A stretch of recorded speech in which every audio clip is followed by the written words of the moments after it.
Okay, so I guess part two for the Turbo Raider. We call it a facelift. Just want to show you guys where I got it last night. This is all staged here. If I pick it up, things will kind of wobble around and fall apart. But I got the front anti-roll bar installed. Not real sure how I feel about that, and I'll show you why in a second. But the clearance is there. Just had to make two little notches on the body just for the bar to go through and not bind. Body still fits, which is a good sign. The chassis length is right on. So okay, we'll pop this off.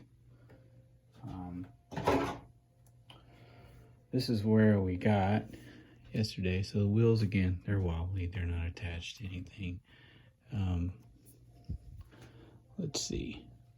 The Rocky has this chassis is for the Rocky, and it has some holes for some screws that mount directly to the front gearbox.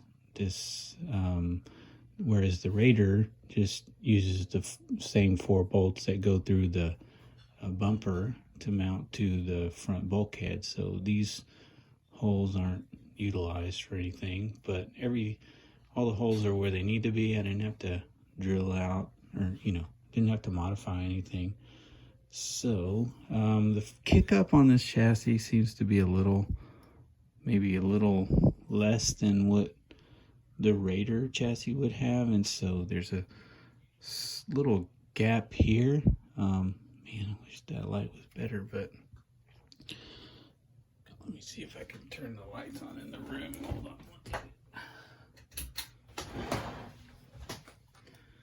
Don't know if that gets us anywhere. That's kind of hard to see down in there. But anyways, yeah. The kick up is, I didn't want to modify anything if I could avoid it. So there's a little gap there. Boy, that's impossible to see. But I'm going to leave it that way for now. The bulkhead is mounted flush or flat on that kick-up part, but it's kind of like if the kick-up angle it's increased, it might be flush with the chassis as well. I don't think it's going to bother us. Let's see. I took off. Where did I put all that? Oh, brother. Yeah. Don't know where I just put that. It's clean. Really? Should have prepared a little better for this, right? Oh my god. I seriously just... Okay, well, forget about it. Anyways, there's these two little L-shaped brackets that would normally mount from this screw here. They come over and catch these guys here. And that kind of completes that whole bulkhead to the chassis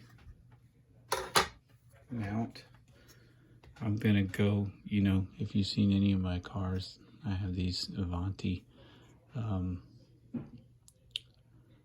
turnbuckles or tie rods. God damn it.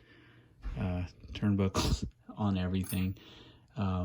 So my plan is to run some all thread, 4mm all thread all the way to here from one, so I'll catch the underneath on one of those, and then I'll go on top for the other side, and that would keep this from happening.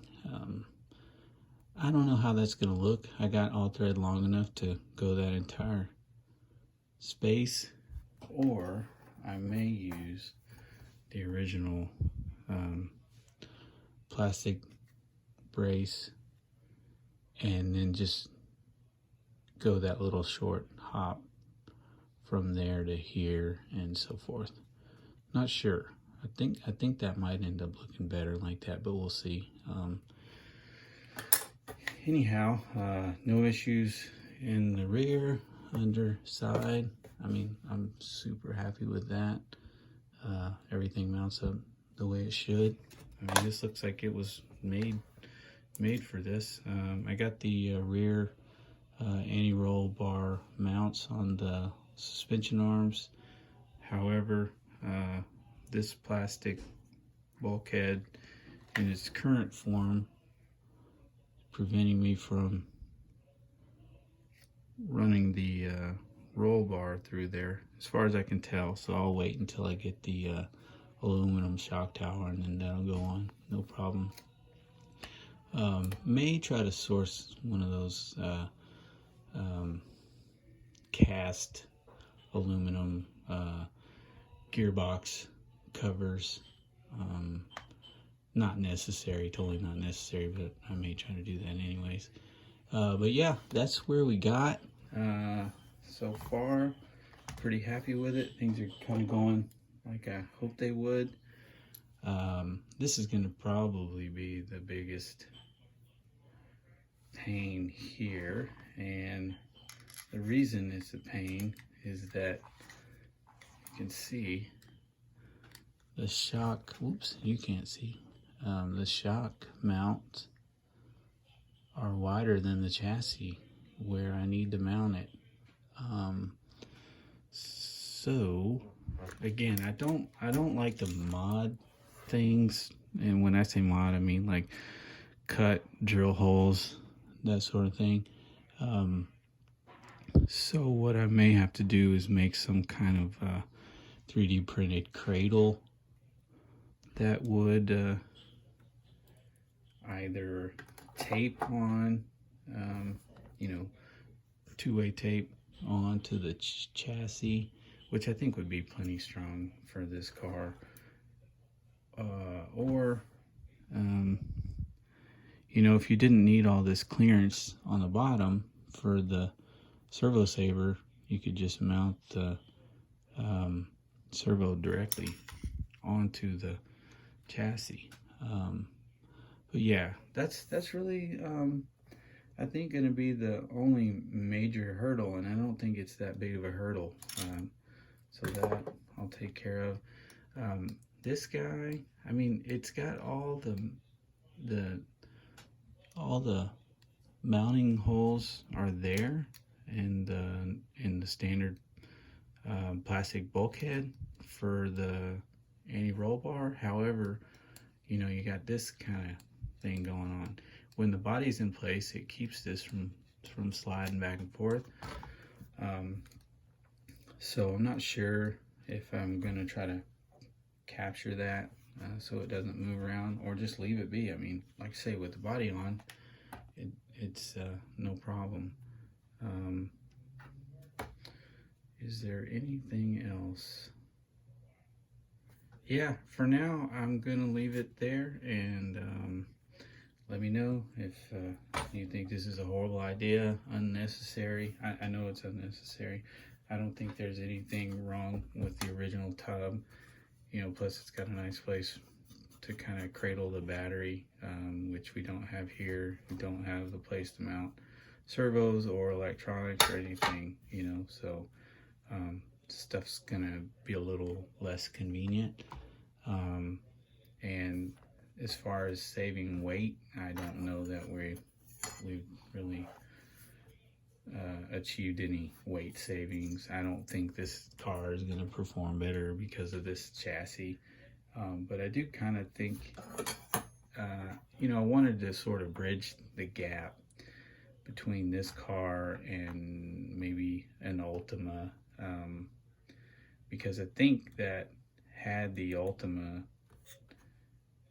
incorporated this mid-motor design, it would have been a better car. Not that there was anything wrong with it, but you know, this whole rear gearbox is what kind of